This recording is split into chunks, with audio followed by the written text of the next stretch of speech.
Karena memperbaiki hubungan dua orang yang sedang retak, Allah itu maha melihat. Puasa Senin dan Kamis. Ini coba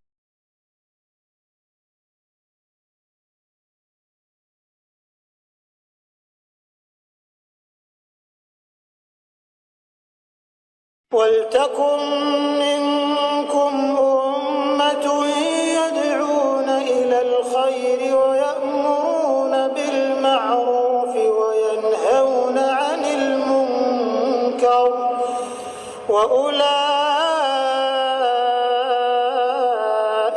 هُمُ الْمُفْلِحُونَ.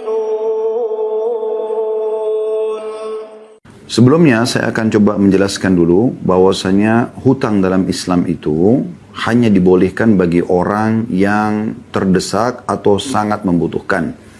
Dan tidak dianjurkan orang berutang sementara dia punya kemampuan.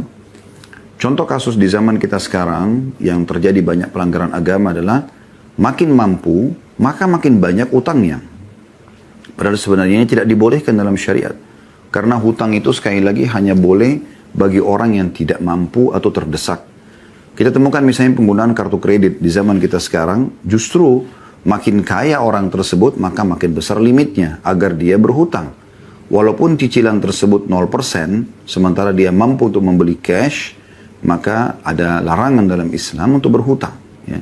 Jadi hutang ini hanya bagi orang yang perlu saja, terdesak. Ya. Sementara bagi yang mampu tidak dibolehkan. Beranjak daripada hadis Nabi SAW yang disahihkan oleh para ulama hadis.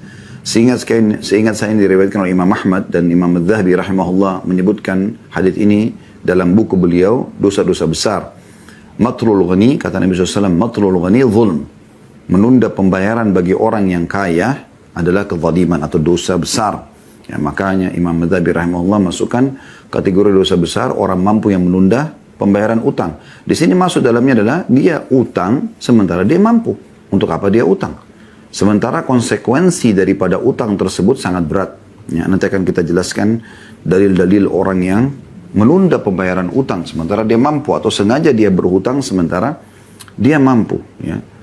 Dan sisi yang lain, kalau seandainya ada orang yang harus pun berutang, maka dia dianjurkan dalam syariat untuk mengikuti hadis Nabi SAW, yaitu sabda beliau, barang siapa yang berhutang dan dia niat ingin mengembalikannya, membayarnya, maka Allah akan mudahkan dia membayarnya. Dan barang siapa yang berhutang tidak ingin membayarnya dari awal, ya, dia tidak ingin membayar, maka Allah pun akan persulit dia untuk membayarnya. Sementara banyak sekali ancaman bagi orang-orang yang wafat sementara dia tidak membayar utangnya. Sebagaimana dalam hadis Nabi SAW diantaranya beliau bersumpah 3 kali, demi zat yang jiwaku dalam genggamannya, kalau seandainya seseorang itu mati, terbunuh mati syahid, kemudian dia hidup lagi, terbunuh mati syahid, kemudian dia hidup lagi, terbunuh mati syahid yang ketiga kali, ya, 1 kali aja sudah luar biasa, apalagi sampai 3 kali mati syahid, tidak akan diterima ruhnya oleh Allah Subhanahu Wa Taala sampai utangnya terbayar. Atau kama qala Nabi SAW. Oleh karena itu kita harus hati-hati sekali berhubungan dengan masalah utang ini, atau kita harus hutang.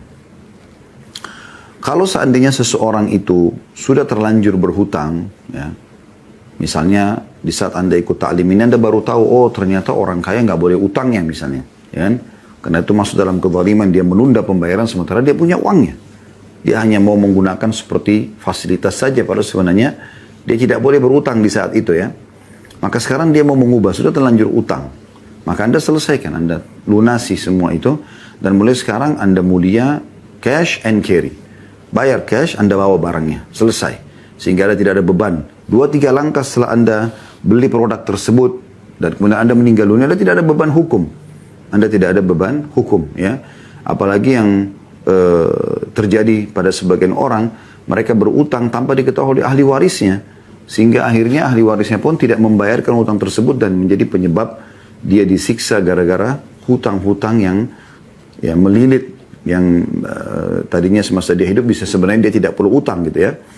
Jadi ini poin yang perlu digarisbawahi. Tapi kalau orang sudah terlanjur berhutang, dia bertobat nasuha, kalau memang dia adalah orang kaya dan tidak mengulanginya, dan dia bisa membaca doa yang akan kita bacakan sebentar lagi, teman-teman sekalian. Dan juga bagi orang-orang yang tidak mampu, kemudian dia juga kesulitan untuk membayar, dia juga menggunakan doa ini.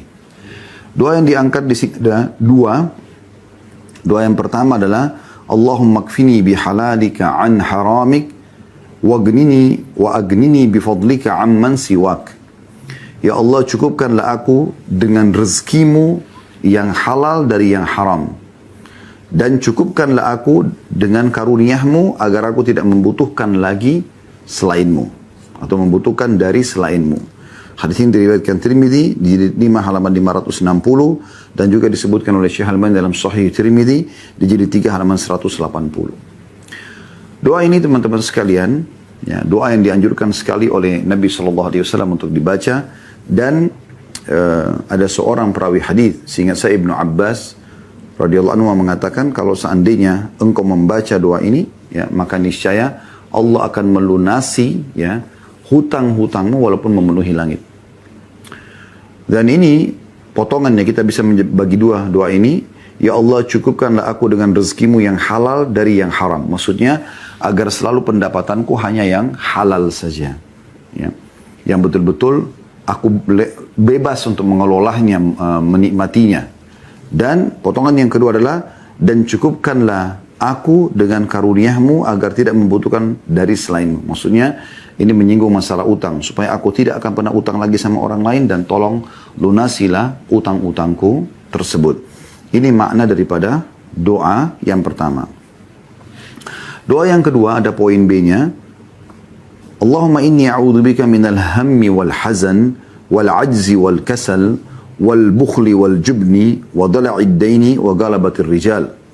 Ya Allah, sungguhnya aku berlindung kepadamu dari duka dan kesedihan, kelemahan dan kemalasan, kebakhilan dan sifat pengecut, serta himpitan hutang dan penindasan orang-orang.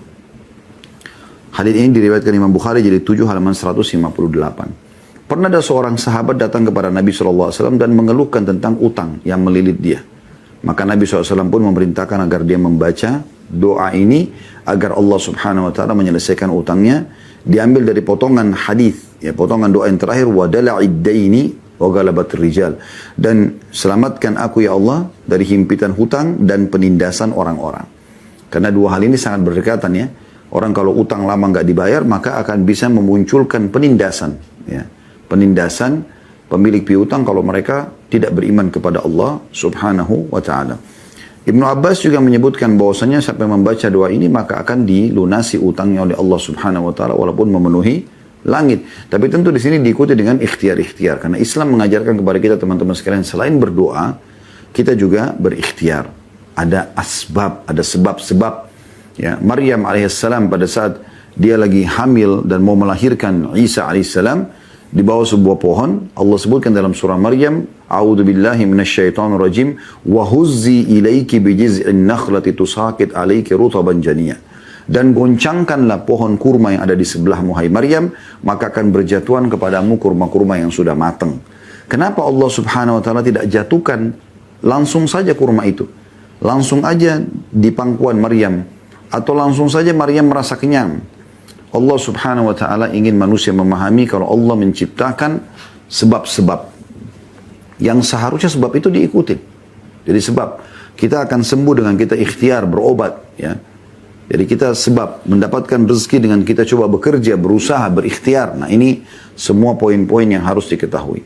Kenapa Musa alaihissalam pada saat mau membelah Laut Merah untuk selamat dari Fir'aun, Allah masih suruh Musa untuk mencambukkan tongkatnya ke pinggiran Laut Merah, baru kemudian air Laut Merah itu meninggi seperti dinding-dinding. Kenapa Allah SWT tidak langsung saja menaikkan air tanpa ada cambukan dari tongkat Nabi Musa alaihissalam ke pinggiran laut? Supaya ada ikhtiar, ada sebab yang mendatangkan hasil, gitu ya. Itu yang dimaksudkan di sini. Jadi seseorang itu berusaha berikhtiar menyelesaikan hutang-hutangnya sambil dia membaca doa-doa ini tentunya. Tentu doa yang kedua ini memiliki banyak sekali kandungan. Ada 8 hal yang kita berlindung dari Allah Subhanahu Wa Taala. Yang pertama, berlindung dari ham. Allahumma inni a'udzubika minal ham, atau duka. Duka biasanya lebih dalam lagi daripada kesedihan, ya. Misalnya kehilangan orang yang sangat dicintai, atau dari kaya raya tiba-tiba bangkrut, itu duka. Diistilahkan dengan ham, sampai membuat orang itu sulit untuk tidur, ya, sulit untuk makan, beraktivitas, itu diistilahkan dengan ham.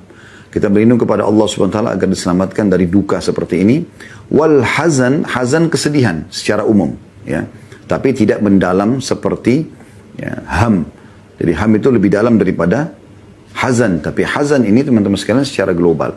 Semua jenis kesedihan yang membuat kita jadi sedih, merasa kecil hati dan segala macam ini kita berlindung kepada Allah Subhanahu wa taala darinya.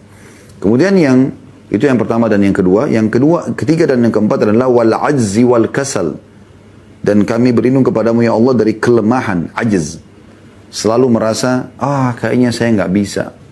Islam selalu mengajarkan, saya bisa. Ya, selama itu halal, lakukan. Nikmati. Tempuh jalannya untuk meraihnya gitu. Ya, selama itu haram, walaupun kita mampu, kita tinggalkan. Ya. Jadi kita berlindung kepada Allah SWT dari kelemahan, selalu merasa tidak bisa, tidak bisa. Dan juga al-kasal, ini satu pasang ya. Jadi orang kalau sudah ajiz, ya, lemah, maka pasti akan malas. Gitu kan? Tapi kalau orang semangat giat, maka pasti akan rajin. Gitu kan? Maka di sini ajzi wal kasal, kita berlindung kepada Allah dari kelemahan dan kemalasan. Karena memang ini satu kesatuan. Bersaudara gitu ya.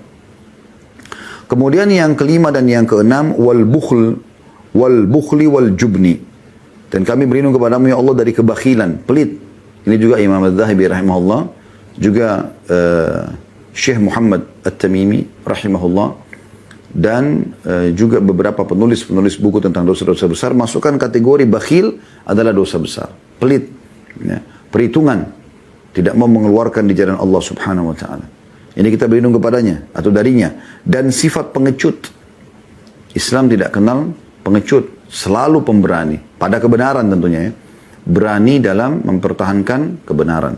Kemudian dua sifat yang terakhir, yang ketujuh dan delapan, ini jadi saksi bahasan kita. Wadala iddaini, dan terhimpit hutang. Ya. Artinya sampai pada tingkat utang-utang itu saya tidak bisa bayar. Wagala batir rijal, ini juga satu pasang. Dan penindasan orang-orang. Karena umumnya kalau orang ya tidak membayar utang, maka akan lahir penindasan-penindasan.